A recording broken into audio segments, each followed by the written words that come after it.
Onto this now. U.S. President Donald Trump's impeachment inquiry continues today. Democrats argue that Trump used the powers of his office to pressure Ukraine to investigate former Vice President Joe Biden and his son Hunter. Now, it's alleged that he sought a political favor from Ukraine in exchange for military aid. Our correspondent William Denzilo joins us from New York. William, good morning to you. So, two witnesses have testified thus far. Tell us who they are, and was there any damning testimony from them? Well, the two witnesses that came forward we've heard from before, but behind closed doors. We've had the release of their transcripts as well. So many weren't expecting too many bombshells. Now, of the two people in question, they were Bill Taylor, who's the US acting ambassador to Ukraine, as well as George Kent, who's a senior US State Department diplomat. Now, I think one of the big takeaways as far as the Democrats are concerned is a revelation made by Mr. Taylor when he said something that wasn't mentioned in his private testimony in recent days. He said that that's because information had just come to light since then. And what he told the House Intelligence Committee was that he was told by an aide who'd overheard, allegedly, a conversation between US President Donald Trump and the US ambassador to the European Union, Gordon Sondland, in which this aide says that President Trump was talking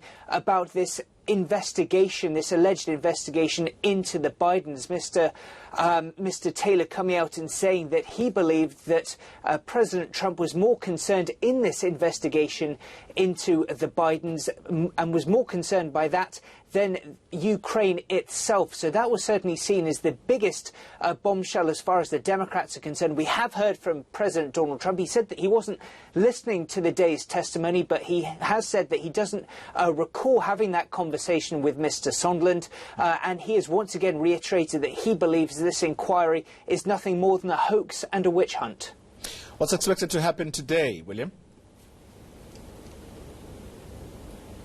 Well, what we understand is that we'll see more testimony coming out, but of course all eyes are very much on a few big names. We're not expecting anywhere near the same amount of fireworks as we could potentially see next week when the likes of Gordon Sondland are expected to testify. Of course, these revelations given by Mr. Taylor will certainly add to the significance of these public hearings. Now, of course, all eyes are still on whether a couple of major players that are tantamount to this alleged quid pro quo will get to speak in the future. They're namely the acting chief of staff, Mick Mulvaney, who is seen as being absolutely central to this after apparently saying that there was a quid pro quo a few weeks ago, before then somewhat backtracking on those comments. We're also very much waiting to see whether we'll hear from others such as John Bolton, the former US chief, former National Security Advisor John Bolton. Now, both of those are seeking legal counsel on whether they should follow the advice of the president and not testify,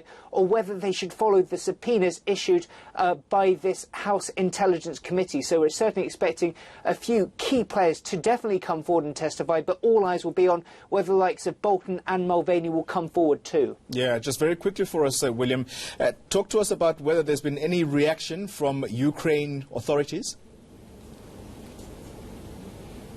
Well, Ukraine are keeping rather tight-lipped on this, trying to very much distance themselves from this. But of course, the message from Republicans is that at the moment this has all been what they describe as second and third hand information from the Democrats, citing examples such as Taylor's testimony, saying that this was an aide that overheard a conversation.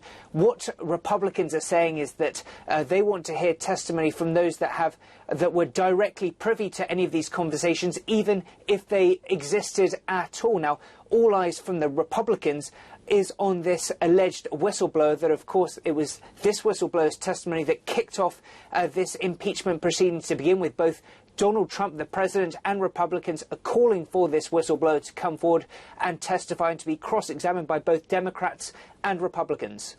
All right, that's William Denzilo. He's our correspondent from the US, talking to us from New York.